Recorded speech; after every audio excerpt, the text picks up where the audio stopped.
Pada suatu hari, Sayyid Mu'adz bin Jabal bertanya kepada Rasulullah Shallallahu Alaihi Wasallam mengenai makna maksud firman Allah yang berbunyi, Yauma yunfakhu fis-suri fatatuna afwaja.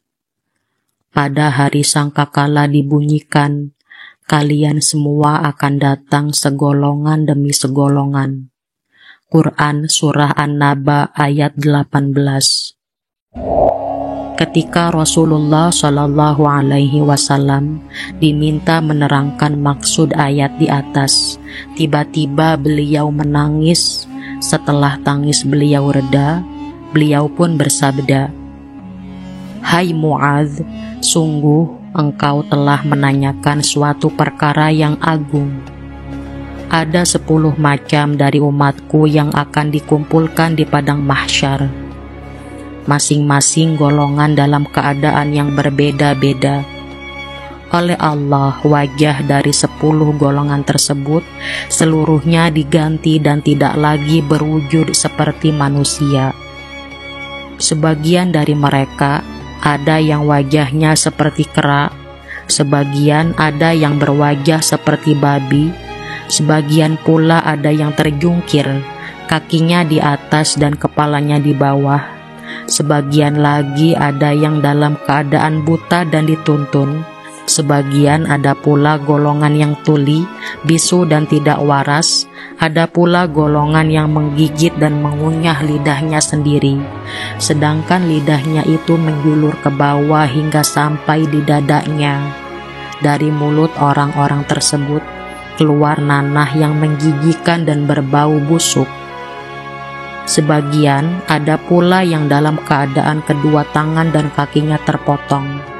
Sebagian ada pula yang dikumpulkan dalam keadaan tersalib di pohon kurma dari api neraka. Sebagian lagi ada yang dikumpulkan dalam keadaan yang lebih berbau busuk daripada bau bangkai.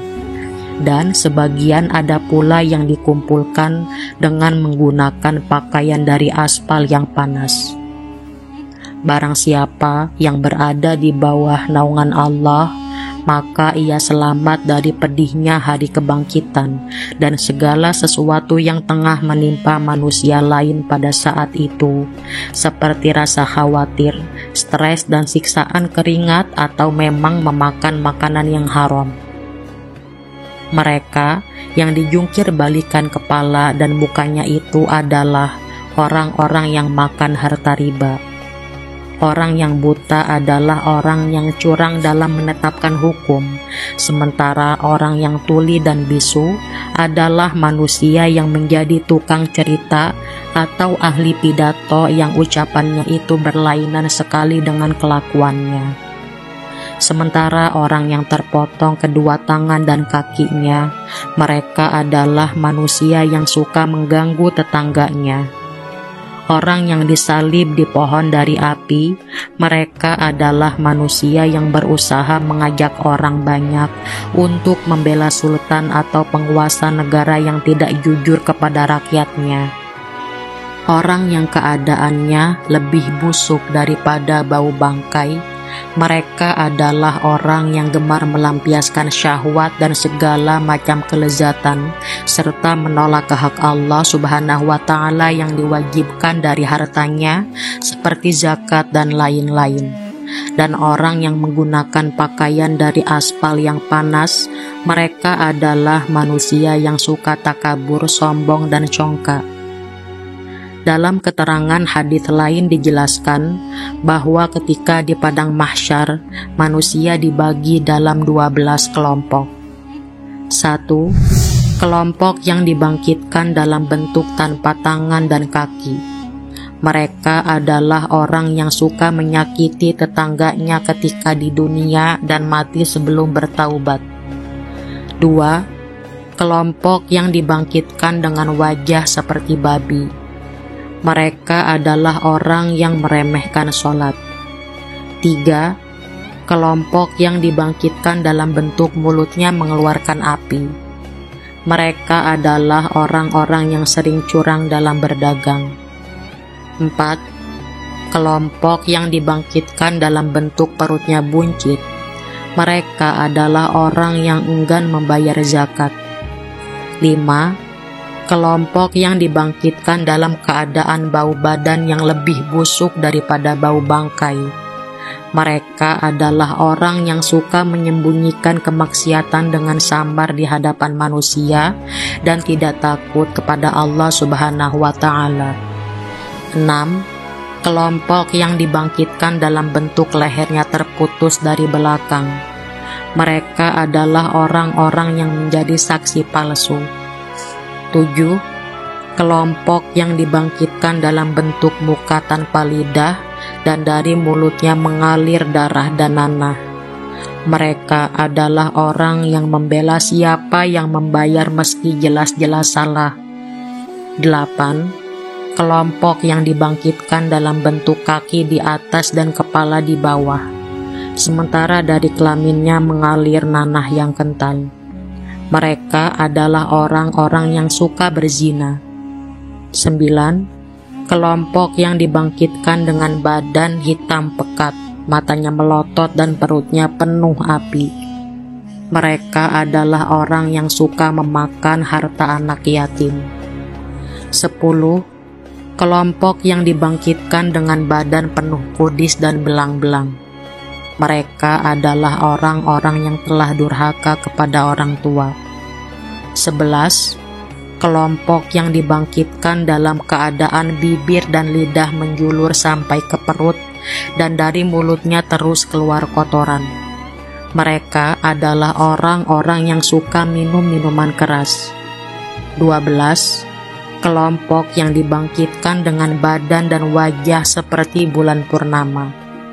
Mereka melewati sirat bagaikan kilat.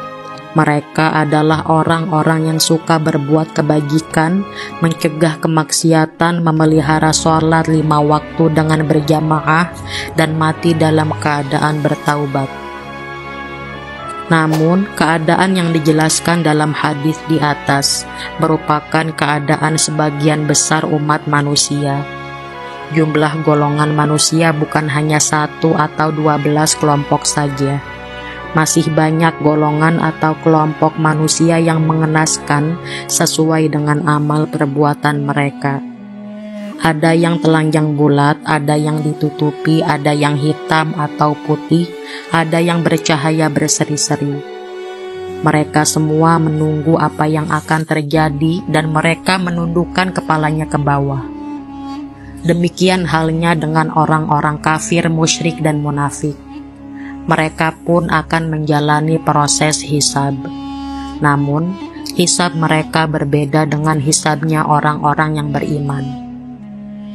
Mereka akan dihisab dengan hisab yang berat, dengan kondisi tangan terantai, lutut ditekuk, dan kepala menunduk. Semua itu ditimpakan kepada mereka sebagai bentuk penghinaan atas mereka, juga untuk mempertegas argumentasi kepada mereka bahwa apa yang mereka perbuat selama di dunia adalah suatu kesalahan. Sebagaimana dijelaskan di dalam firman Allah di dalam Quran surah Al-Ghasyiyah ayat 2-4, yang artinya, banyak muka pada hari itu tunduk terhina, bekerja keras lagi kepayahan memasuki api yang sangat panas, api neraka. Tentu saja, ini merupakan balasan yang pantas bagi mereka, karena Allah telah menyegerakan balasan atas amal kebajikan orang kafir di dunia dengan melimpahkan berbagai kesenangan hidup kepada mereka. Mereka dikaruniai kesehatan, kekayaan, keluarga, kekuasaan, dan berbagai kenikmatan serta fasilitas hidup duniawi lainnya. Adapun di akhirat, yang tersisa bagi mereka hanyalah perbuatan-perbuatan jahat semata. Perbuatan-perbuatan baik mereka adalah sia-sia, karena mereka tidak memenuhi syarat diterimanya amal, yaitu ikhlas demi mencari ridho Allah Subhanahu wa Ta'ala dan mengikuti tuntunan Rasulullah Sallallahu Alaihi Wasallam. Allah Subhanahu wa Ta'ala berfirman, yang artinya, barang siapa yang menghendaki kehidupan dunia dan perhiasannya, niscaya kami berikan kepada mereka balasan pekerjaan mereka di dunia dengan sempurna, dan mereka di dunia itu tidak akan dirugikan. Itulah orang-orang yang tidak memperoleh di akhirat, kecuali neraka, dan lenyaplah di akhirat itu apa yang telah mereka usahakan di dunia, dan sia-sialah apa yang telah mereka kerjakan. Quran Surah Hud ayat 15-16. Ayat di atas menegaskan, meskipun sebagian manusia yaitu orang-orang kafir telah banyak melakukan amal kebaikan dengan penuh semangat, namun amal perbuatan tersebut akan sia-sia. Amal-amal mereka tidak akan sedikit pun membantu mereka. Mereka akan tetap masuk neraka dan kekal di dalam neraka. Pada saat perhitungan amal, Allah akan menghadirkan dan menunjukkan kepada orang-orang kafir amal kebaikan mereka. Allah kemudian menjadikannya sebagai debu yang berterbangan tertiup oleh angin yang sangat kencang.